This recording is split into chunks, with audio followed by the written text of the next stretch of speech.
Hello, and welcome to the Optimal Nurturing Breastfeeding Crash Course. My name is Heather Click-Hutton. I am a registered nurse with a bachelor's degree in nursing, and I'm an international board-certified lactation consultant, or IBCLC. As we get started with our crash course today, I want to say just the fact that you're here and watching this shows a lot how important this information is to you. So let's get you off to a really great start in your breastfeeding relationship and dive in. First tip to help you get off to a really great breastfeeding start is to be patient. Breastfeeding is a learned skill, and not only do you have to learn it, but your baby has to learn it as well. So it does take some time and some patience and lots of practice. In addition, everyone starts out with colostrum, which is a thick, sticky first milk that your body makes in small amounts from pregnancy until about 3 to 5 days postpartum, depending on your body.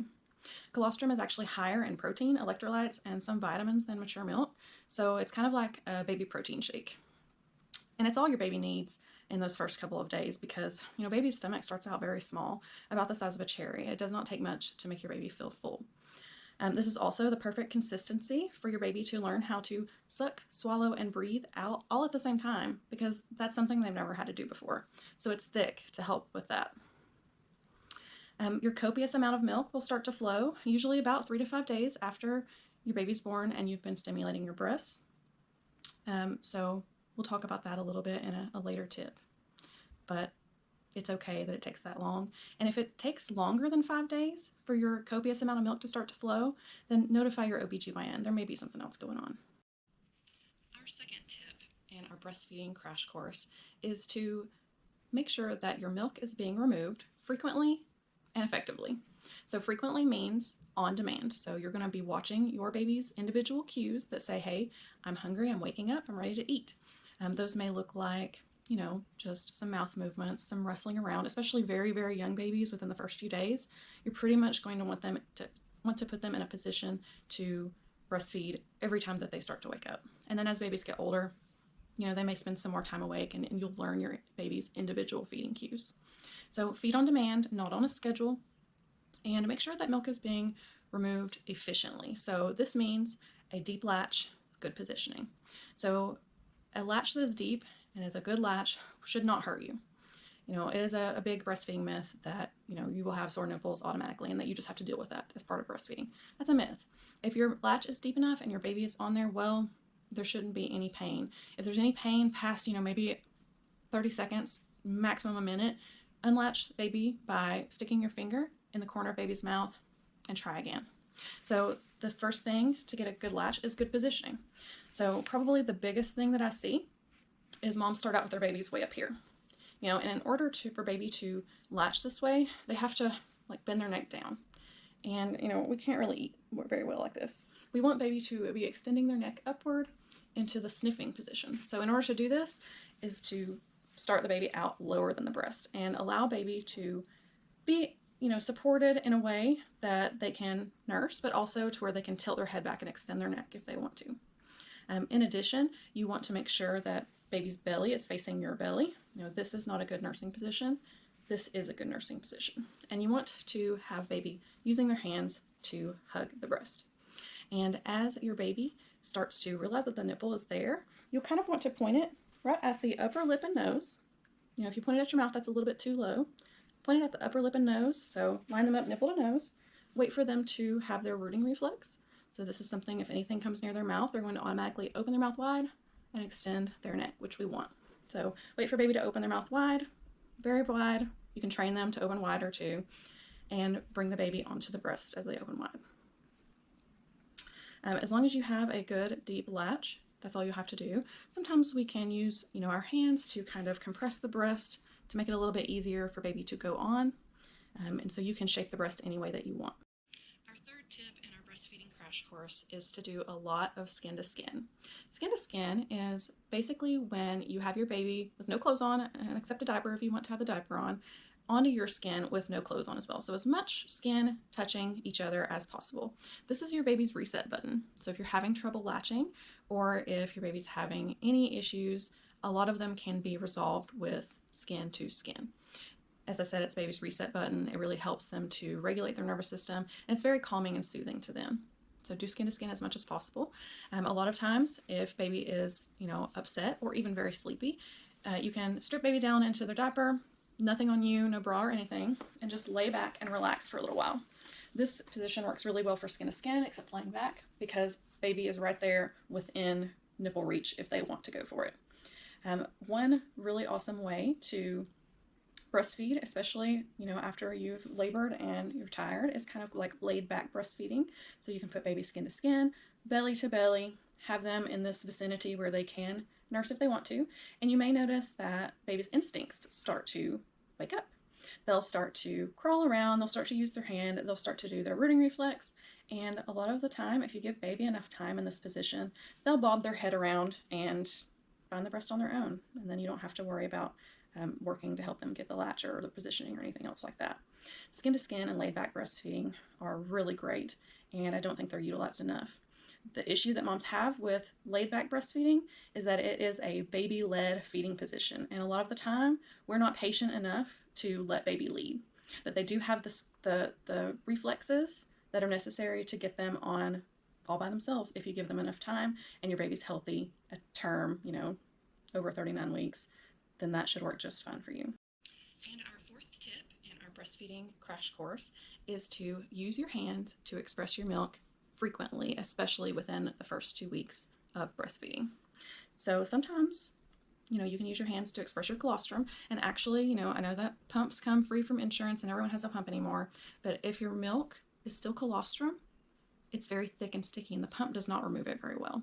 So if you're in the first few days of breastfeeding, use your hands to express that milk. You'll get more out that way. In addition, massage your breasts from the chest wall down. I'll show you how to do this with my demonstration breast here in just a second. So you can actually use your hands to get your milk out without needing to actually have a pump or hook anything up or clean any bottles or flanges or pump parts. And I'll show you how to do that here in just a second. You can also use hand expression while your baby's latched on. A lot of the time, close to the end of the feeding, babies will fall asleep, which is totally normal and expected. And if you notice that your baby is starting to fall asleep close to the end of the feeding, you can actually give your breast a little squeeze gently, and that will give them a little squirt of milk, and a lot of the time it'll wake them up and say, oh, hey, you forgot what you're doing. You should be still nursing right now. And so you can actually give them a little squeeze of milk while they're latched on. You can also, if you do choose to pump, preferably wait until after your copious amount of milk is flowing, just because the colostrum will come out easier if you hand express. But if you do choose to pump, you can actually do the hand expression. It's called hands-on pumping while you're pumping, and that will help you get more milk out. Studies have shown that using hand expression frequently in the first couple of weeks of breastfeeding will actually make it to where your copious amount of milk will flow sooner. So, you may not have to wait those whole 3 to 5 days. And you'll have more milk supply. That has been linked to more milk supply. It has also been linked to higher breastfeeding rates of continuation at 6 months old. So that is really good. That's what we want. So the way to do this is to actually just get comfortable using your breast or touching your breast and using your breast to feed your baby. It's a totally normal thing. So a lot of the time, all you'll have to do is just go around the nipple, make a C shape with your hand, and press back toward the rib and squeeze in. Back toward the ribs and squeeze in. So that's all it looks like. And you can change the way that your hand is, and you will find what works best for you. So some people, it works better if they do it up closer to the nipple, and some people it works better if they do it further back on the breast. It will take some practice, and that's totally fine. If you do start to get any colostrum or milk out, you can actually just collect that. If it's colostrum, I like to use a little plastic spoon. If you deliver in a hospital, you can ask the nurses for a plastic spoon straight from the galley, collect it. If it's a little bit more, you can use a medicine cup. You can collect it in an oral syringe and store it in the refrigerator, or you can feed it directly to the baby.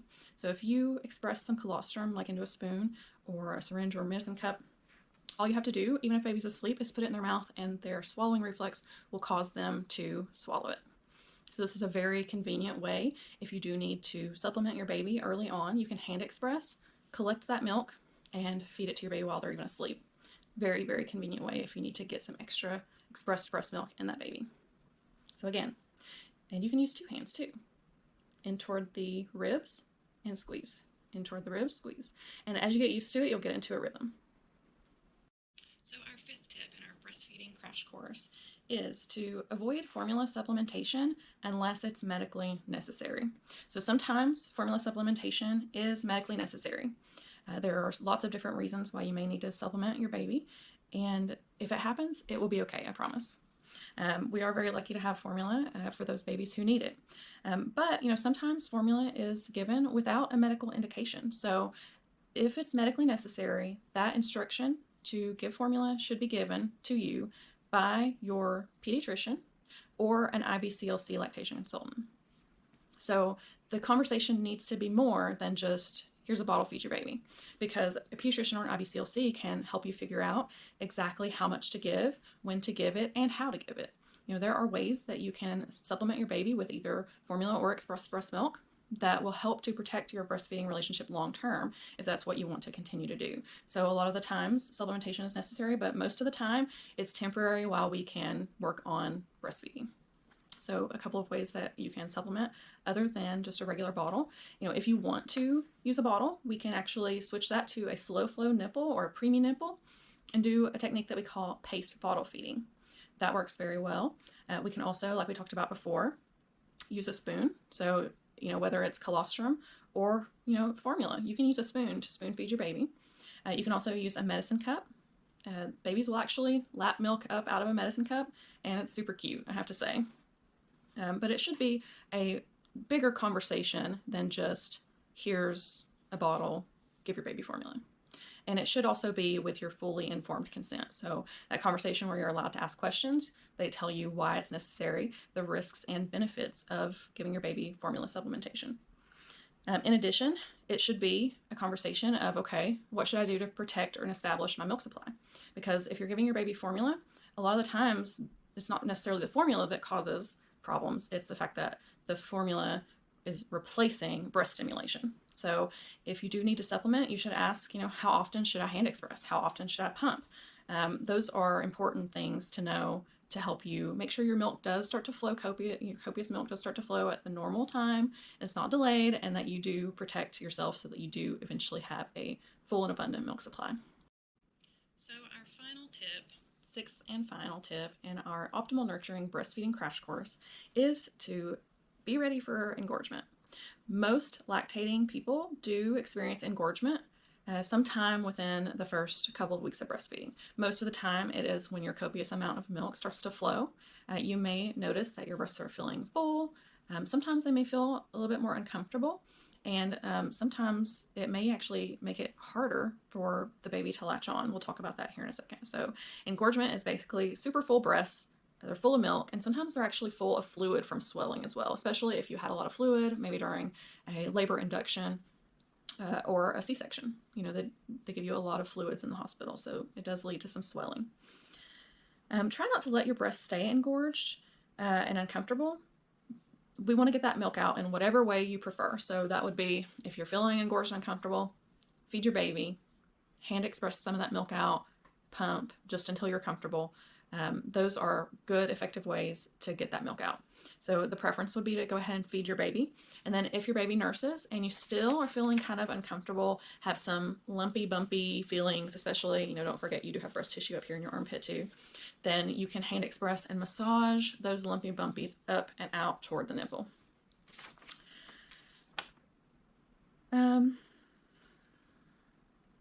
your breast to stay engorged, basically sends the opposite message to your body that we want. So if your breasts stay full of milk and you're not removing your milk frequently or effectively enough, or you're allowing yourself to stay engorged, that sends the message to our body saying, hey, we've got plenty of milk here. We don't need to make any more. And that's not what we want. Milk supply is based on supply and demand. So the more you demand, so the more you nurse, the more you remove, the more milk you will make. And so allowing yourself to stay full and gorged, not feeding frequently enough, or not having that good latch where baby can get lots of milk out, sometimes that might send the opposite message to your body that we want. And if you're so engorged that your baby cannot latch, I'm going to teach you the number one tip. So the first thing you would want to go to is reverse pressure softening, or sometimes it's shortened as RPS. But so when your breasts get really full of milk and then you add on the swelling aspect from like fluids from labor, instead of having a nice malleable nipple and areola, it gets very full and taut. And so that makes it harder for baby to grasp deeply and pull that nipple into the back of their mouth where their soft palate is like they should. So a lot of the times when you get really engorged, you'll end up with a shallow latch just because baby cannot pull that breast tissue into their mouth like they should. So it should look like baby latches, go chin first, upper lip, and then baby will actually pull that nipple way back into their mouth. A shallow latch would be where it goes on and the nipple is right there at the front of the mouth. So we want a deep latch. So chin, upper lip, and then they pull the breast tissue back into the mouth. So you can't do that if the areola and nipple is very taut and full of fluid. So what you're going to do, very simple trick, it only takes 2 minutes, is use your hand, and actually you can make a C, you can use 2 fingers, however you want. You're actually going to just go right around your nipple and press back into your breast tissue towards your ribs and hold for about 1 minute. So as you're counting to 60, what you're doing is you're pushing the fluid out of the nipple areolar complex so that it's not so taut and baby can grab it and pull it back into the back of their mouth. It's kind of like, have you ever seen someone with really, really swollen legs? After you deliver, it might be you too. You can actually like press your fingers into their skin and you'll see a little dip lift. It's called pitting edema. That's basically what's happening in your breast, and that's why we use the reverse pressure softening. So you'll be pushing that edema out, so for 1 minute, and then go to another position. So you get it out from all the way around for another minute. And then after the 2 minutes of getting that edema out, your baby should be able to latch on and get more milk better without hurting you.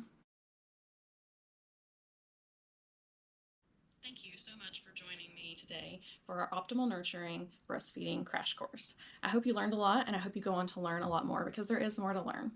Again, my name is Heather Click Hutton. I am a registered nurse with a bachelor's degree in nursing, and I'm an internationally board certified lactation consultant.